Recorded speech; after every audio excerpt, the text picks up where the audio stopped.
Konsep difungsi ABRI merupakan gagasan fundamental dalam sejarah militer Indonesia yang pertama kali dicetuskan oleh Jenderal Abdul Haris Nasution.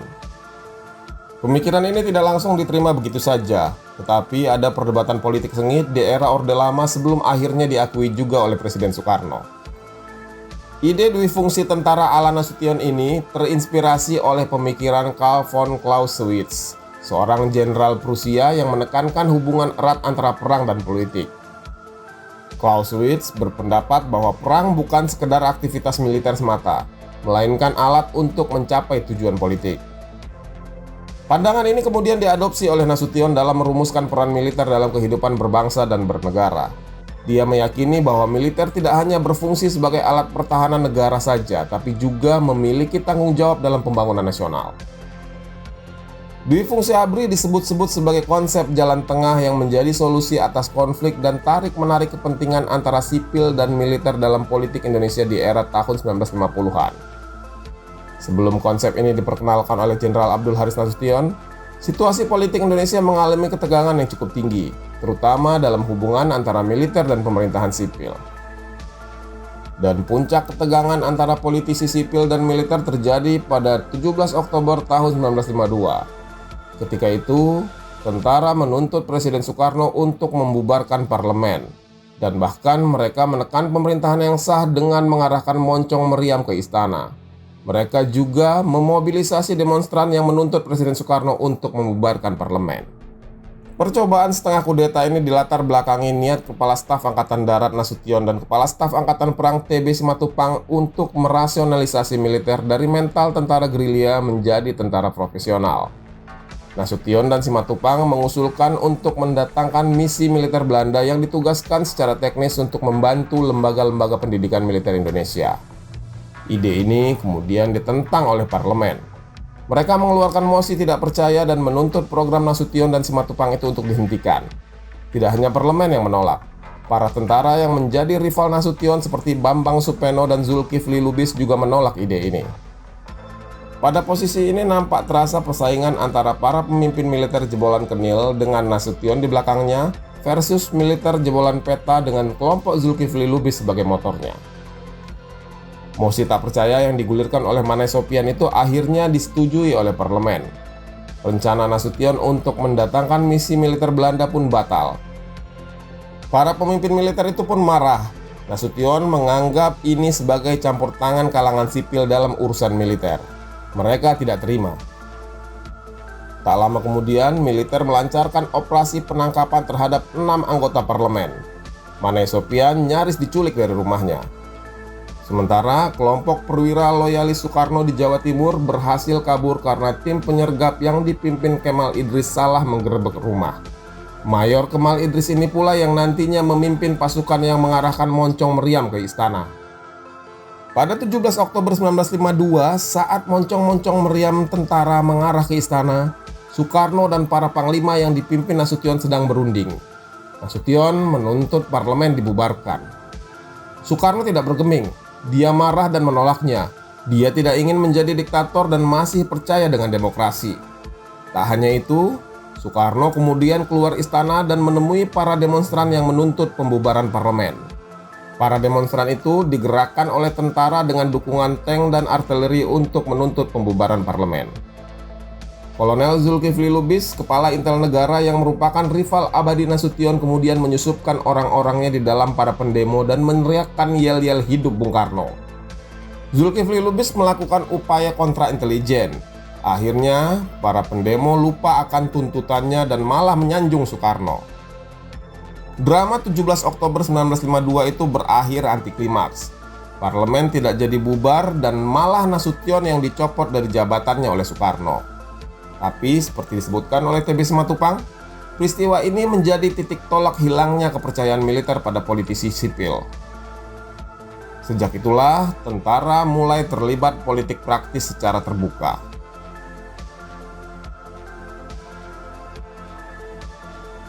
Meski sempat memecat Nasution, tapi 3 tahun kemudian di tahun 1955, Soekarno kembali mengangkat Nasution menjadi Kepala Staf Angkatan Darat. Pangkatnya kemudian dinaikkan 2 tingkat menjadi Mayor Jenderal. Nasution pun terus berupaya meyakinkan Soekarno mengenai pentingnya konsep dwi fungsi ABRI. Dia berargumen bahwa stabilitas nasional hanya bisa dijaga jika militer diberikan peran aktif dalam pemerintahan. Salah satu momen penting tentang dwi fungsi ABRI ini terjadi ketika Nasution berpidato pada Disnatalis Akademi Militer Nasional di Magelang pada 11 November 1958. Saat itu, Nasution secara terbuka menyampaikan konsep jalan tengah kepada publik dan pemerintahan. Konsep jalan tengah yang dimaksud adalah dwi fungsi ABRI. Hubungan antara Nasution dengan Soekarno semakin rapat ketika Soekarno mengeluarkan maklumat Dekret Presiden 5 Juli 1959. Dekret tersebut menetapkan kembali Undang-Undang Dasar 1945 sebagai dasar negara. Selain itu, Dekret Presiden itu juga membubarkan Konstituante dan membentuk Majelis Permusyawaratan Rakyat sementara. Soekarno butuh kekuatan dan dukungan dari militer untuk mendukung Dekret Presiden itu. Dan inilah awal mula demokrasi terpimpin ala Soekarno dimulai dengan didukung oleh militer yang dipimpin oleh Nasution. Soekarno butuh tentara untuk menguatkan posisinya, apalagi di masa-masa itu pergolakan di daerah seperti DITII, PRRI, dan Permesta marak terjadi. Setelah Soekarno mengeluarkan Dekret Presiden dan membubarkan Konstituante, pada tahun 1960 pemerintah membentuk DPR Gotong Royong. 25 Juli 1950, DPR Gotong Royong dilantik dan ada perwakilan tentara di dalamnya. Namanya Fraksi ABRI. Inilah pertama kalinya tentara memiliki wakil di parlemen.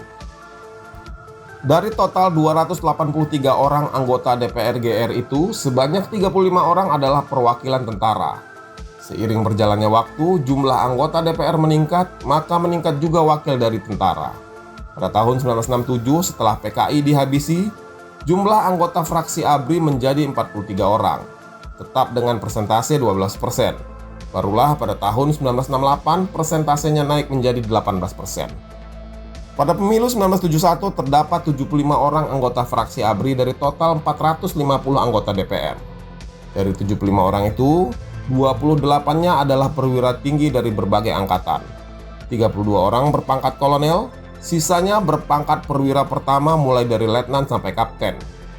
Pangkat tertinggi dipegang Laksamana Mandia Udara Muhammad Sujono. Satu-satunya anggota ABRI yang bukan perwira adalah pembantu Letnan 1 Sumarjo. Dia adalah anggota polisi militer Kodam Jaya.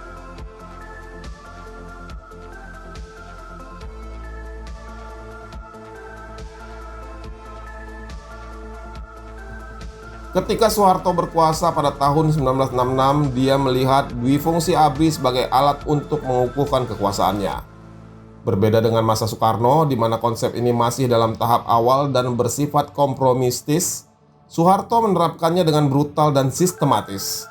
Hasilnya, militer bukan hanya sebagai mitra pemerintah, tapi juga mengontrol hampir semua aspek kehidupan berbangsa dan bernegara.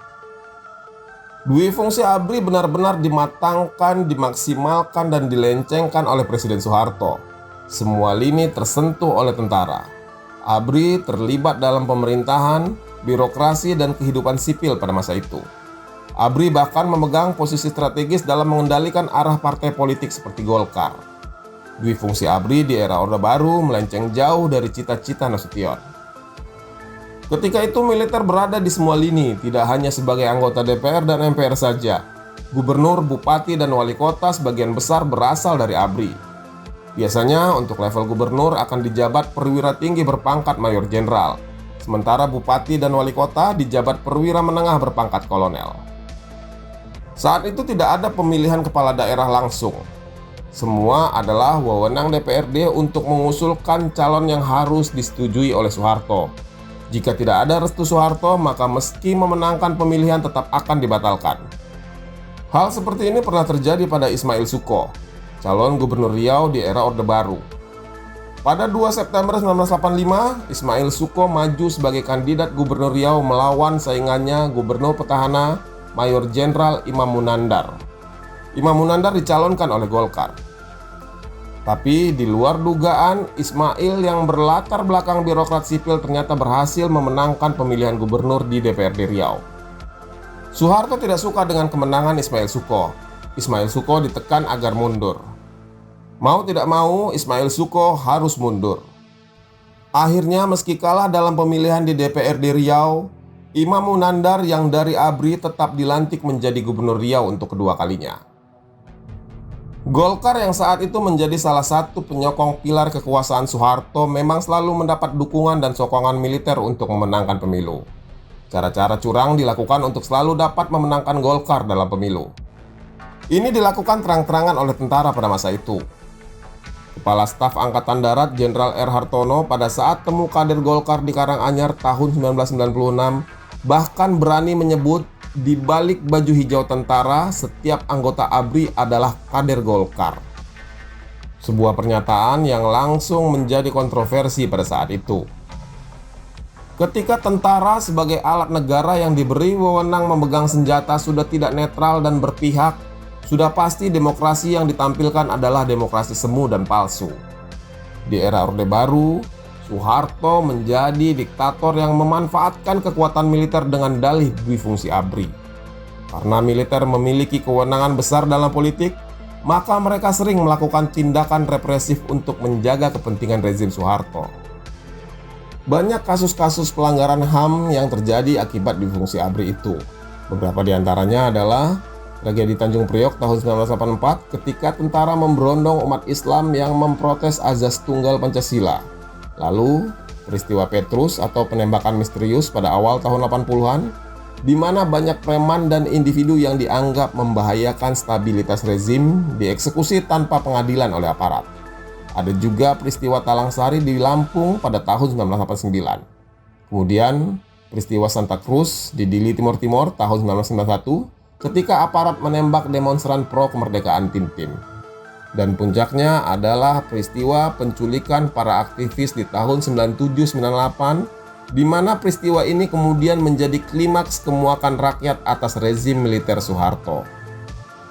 Para aktivis pro-demokrasi diculik dan disiksa oleh aparat, dan sebagian hilang tak tentu rimbanya hingga saat ini. Peristiwa ini kemudian menjadi salah satu pemicu kejatuhan daripada Soeharto.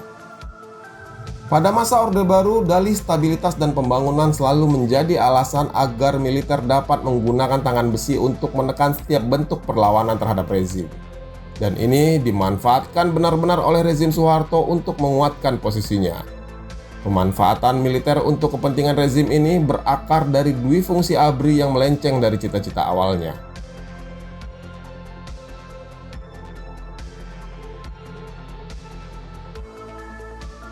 Pasca Soeharto tumbang, tentara mulai sadar diri telah terhanyut jauh dalam politik praktis. Berawal dari kesadaran pimpinan ABRI pada saat itu, mereka kemudian menggelar seminar Angkatan Darat pada 22 September 1998, bertema Peran ABRI di Abad 21.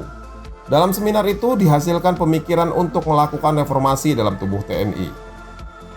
Kalangan pimpinan tentara pada saat itu memiliki determinasi supaya TNI kembali menjadi tentara profesional sebagai lembaga pertahanan negara.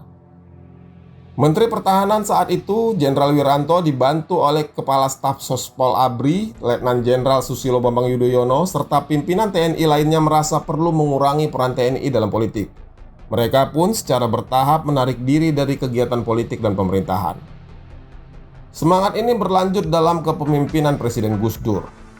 Puncaknya adalah ketika Gus Dur melakukan reformasi dalam tubuh TNI. Pada masa kepemimpinannya yang sangat pendek, kurang dari 2 tahun, Gus Dur berhasil mencabut dwi-fungsi ABRI sehingga mengakibatkan TNI harus melepaskan peran sosial politiknya. Fraksi ABRI di DPR dibubarkan, peran sipil dimaksimalkan oleh Gus Dur.